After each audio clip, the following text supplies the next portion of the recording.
आप सभी विद्यार्थियों का स्वागत है। बच्चों, आज मैं लेकर आया हूँ एसिटिलीन श्रेणी के हाइड्रोकार्बन के अंतर्गत एल्काइन यानी कि एथाइन कैसे बनाया जाता है, प्रयोगशाला में एथाइन गैस कैसे बनाया जाता है। तो ये बड़ी ही आसान तरीका से बनता है। इसमें कैल्शियम कार्बाइड और जल के साथ अभिक्रिया करके एथाइन गैस बनाया जाता है। कैल्शियम कार्बाइड हम सभी जानते हैं, इसे सामान्य भाषा में कार्बाइड भी हम लोग कहते हैं, पर इसका सूत्र होता है CaC2। CaC2 और जल के साथ अभिक्रिया कराने से एथाइन बनता है और साथ ही साथ जो अवक्षेप बचता है वो कैल्शियम हाइड्रोक्साइड कहलाता है, जिसे भखरा चूना भी कहा जाता है, उसे चूना जल भी कहा जाता है। तो आइए एक नजर देखिए श्वेत पट पर क्या लिखा है। तो एसिटिलीन श्रेणी के हाइड्रोकार्बन या एल्काइन, इस प्रयोगशाला विधि में हमें कुछ वस्तुओं की आवश्यकता पड़ती है। जैसे ये जो बनाया गया है, ये इसे फ्लास्क कहा जाता है। फ्लास्क में यहाँ कागज के सहारे इसमें बंद कर दिया जाता है। ये फिसल कीप है और ये निकास नली है, कांच की बनी हुई होती है।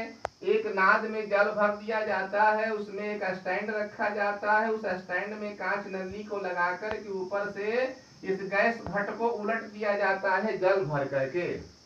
इसमें पहले से ही ये कैल्शियम कार्बाइड के रूप में रख दिया जाता है और ऊपर से फिसल कीप के सहारे जल गिराया जाता है। अब जब ही जल इसमें गिरता है तब ही कैल्शियम कार्बाइड और जल आपस में अभिक्रिया करके इस निकास नली के माध्यम से इस नाद में आता है और नाद में आने के बाद धीरे धीरे ये गैस घट में जमा होता जाता है। ये जो गिलास के रूप में रखा गया है ये गैस घट है और ऊपर देखिए इसमें एसिटिलीन या एथाइन गैस जमा हो रहा है। इसका प्रयोगशाला विधि ये है, कैल्शियम कार्बाइड यानी CaC2 और प्लस H2 आपस में अभिक्रिया करके ये एथाइन C2H2 बनाता है और साथ ही साथ ये कैल्शियम हाइड्रोक्साइड बनाया है। तो ये अभिक्रिया जो है अणु सूत्र के आधार पर कराया गया है। इसके बाद में आगे ये संरचना सूत्र के आधार पर कार्बन के बीच ट्रिपल बॉन्ड है और कैल्शियम के साथ ये सिंगल बॉन्ड से जुड़ा हुआ है। कैल्शियम कार्बाइड और जल के दो अणु आपस में अभिक्रिया करके एथाइन गैस बनाता है और साथ ही साथ कैल्शियम हाइड्रोक्साइड बनाता है। तो इस प्रकार से प्रयोगशाला में एथाइन गैस बनाया जाता है। एक बार फिर से हम लोग समझ ले तो कैल्शियम कार्बाइड और जल के साथ अभिक्रिया करके एथाइन गैस बनाया जाता है और प्रयोगशाला में बनाने के लिए एक फ्लास्क में पहले से ही कैल्शियम कार्बाइड डाल दिया जाता है। उसके ऊपर मुख को काग के सहारे बंद कर दिया जाता है। काग छेदक से छेद करके उसमें फिसल कीप डाल दिया जाता है। उसी में जल डाला जाता है और एक निकास नली होता है। उस निकास नली के माध्यम से गैस घट में गैस जमा होता है। तो इस प्रकार से इस संयंत्र के माध्यम से एथाइन गैस बनाया जाता है। अब मैं आगे बताऊंगा कि इस एथाइन गैस का भौतिक और रासायनिक गुण क्या है। तो आइए देखिए भौतिक और रासायनिक गुण। अब मैं एथाइन के भौतिक गुण बताऊंगा। तो एथाइन एक गैस है और ऐसा गैस है कि यह रंगहीन गैस है, इसमें कोई रंग नहीं होता है। दूसरा गुण इसका है भौतिक गुण में कि यह जल में अविलेय होता है, जल में बिल्कुल नहीं घुलता है। इसीलिए इस गैस को बनाने में नाद में जल भर कर रखा गया है ताकि जल से निकल कर के गैस घट में जमा हो। यदि ये जल में विलेय होता तो उस जल में मिल जाता। अतः हम कह सकते हैं कि एथाइन गैस जल में अविलेय होते हैं, किंतु बेंजीन या ईथर में विलेय होते हैं। अर्थात अकार्बनिक यौगिक में एथाइन अविलेय होता है और कार्बनिक यौगिक में विलेय होता है। तो ये रहा भौतिक गुण और रासायनिक गुण, जैसा कि श्वेत पट पर पीछे लिखा हुआ है, आप देख सकते हैं। अब आगे मैं इसका रासायनिक गुण बतलाऊंगा, केमिकल प्रॉपर्टीज।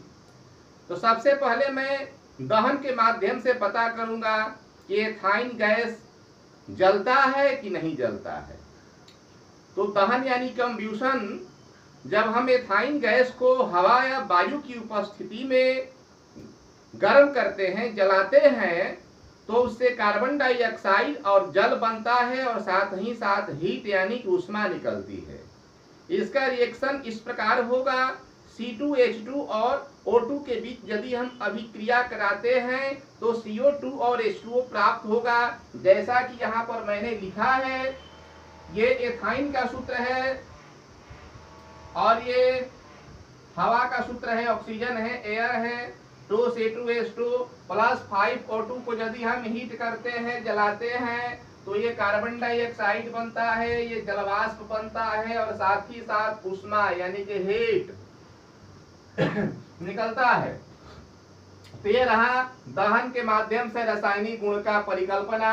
अब मैं दूसरा बतला रहा हूं कि यदि हम हाइड्रोजन के साथ इसका अभिक्रिया कराते हैं तो क्या प्राप्त होता है। तो जब हम हाइड्रोजन के साथ निकेल चूर्ण की उपस्थिति में हाइड्रोजन से अभिक्रिया कराते हैं एथाइन गैस का, तो पहले एथिलीन बनता है और फिर एथेन बनता है। इसके लिए टेम्परेचर हम 200 डिग्री सेल्सियस तक रखते हैं। इसका सिद्धांत इस प्रकार होगा कि जब हम निकेल चूर्ण की उपस्थिति में एथाइन गैस को हाइड्रोजन के साथ अभिक्रिया कराते हैं तो एथिलीन बनता है। तत्पश्चात उसी निकेल चूर्ण की उपस्थिति में उसी टेम्परेचर पर एथेन बनता है, जैसा कि ये अभिक्रिया में दर्शाया गया है। देखिए, यह सिद्धांत है कि निकेल के महीन चूर्ण यानी उत्प्रेरक की उपस्थिति में एथाइन हाइड्रोजन के साथ 200 डिग्री सेंटीग्रेड पर संयोग करके एथिलीन और बाद में एथेन बनाती है। ये अणु सूत्र के आधार पर अभिक्रिया है C2H2 प्लस A2। यहाँ कार्बन के 2 परमाणु और हाइड्रोजन के 2 परमाणु है और हाइड्रोजन अणु के साथ अभिक्रिया करके निकेल चूर्ण की उपस्थिति में 200 डिग्री सेंटीग्रेड पर ये क्या बनाता है, तो एथिलीन बनाता है। अब यही एथिलीन निकेल और हाइड्रोजन के साथ संयोग करके फिर ये एथेन बनाता है। तो ये अणु सूत्र के आधार पर अभिक्रिया है। अब नीचे यहाँ पे मैं संरचना सूत्र के रूप में अभिक्रिया को दर्शाया है। कार्बन यहाँ त्रिबंधन द्वारा और दोनों तरफ हाइड्रोजन के परमाणु जुड़े हुए हैं। हाइड्रोजन से अभिक्रिया करके निकेल चूर्ण की उपस्थिति में एथिलीन बनाता है।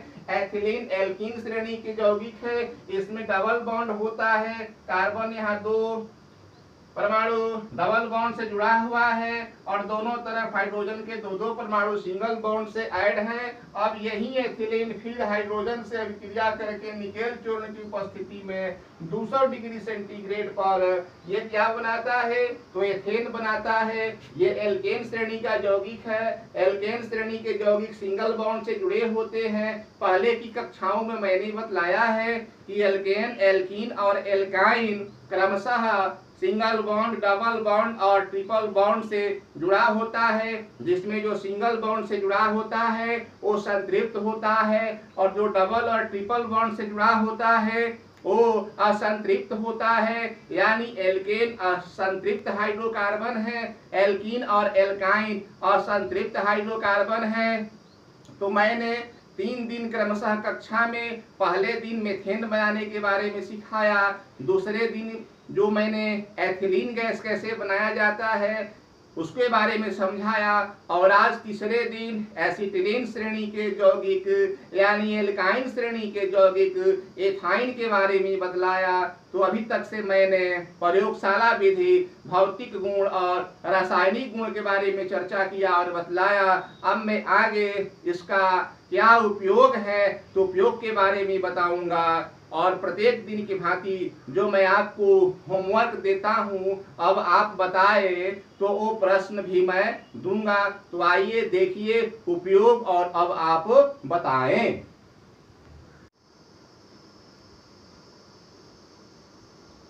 एथाइन के उपयोग। तो इसका उपयोग मूल रूप से ईंधन के रूप में होता है। इसके बाद एथिलीन गैस बनाने में होता है, एथेन बनाने में किया जाता है। इसे एरोमेटिक हाइड्रोकार्बन के अंतर्गत बेंजीन भी बनाया जाता है। यहाँ पे मैंने लिखा है कि एसिटिलीन यानी एथाइन का उपयोग तो ईंधन के रूप में, एथिलीन के रूप में, एथेन बनाने में, बेंजीन बनाने में। अब आपको मैं प्रत्येक दिन की भांति 5 प्रश्न दूंगा। अब आप बताएं के अंतर्गत। तो सबसे पहला प्रश्न आज का है, देखिए कि एथाइन का सामान्य सूत्र लिखें। दूसरा प्रश्न है कि एथाइन से एथिलीन तथा एथेन बनाने में उत्प्रेरक का कार्य कौन सा तत्व करता है।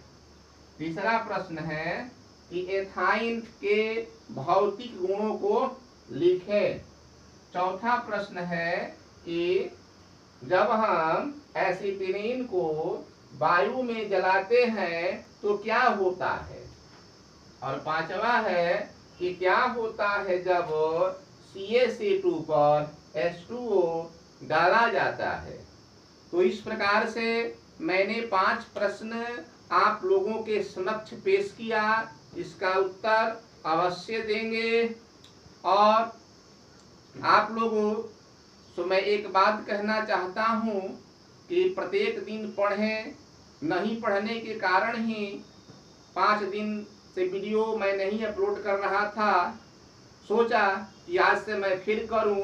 तो आप लोग मन क्रम वचन से प्रतिदिन पढ़ें, लॉकडाउन का पालन करें और घर पे रह करके ऑनलाइन क्लास के माध्यम से अपने अपने विषय की तैयारी करें।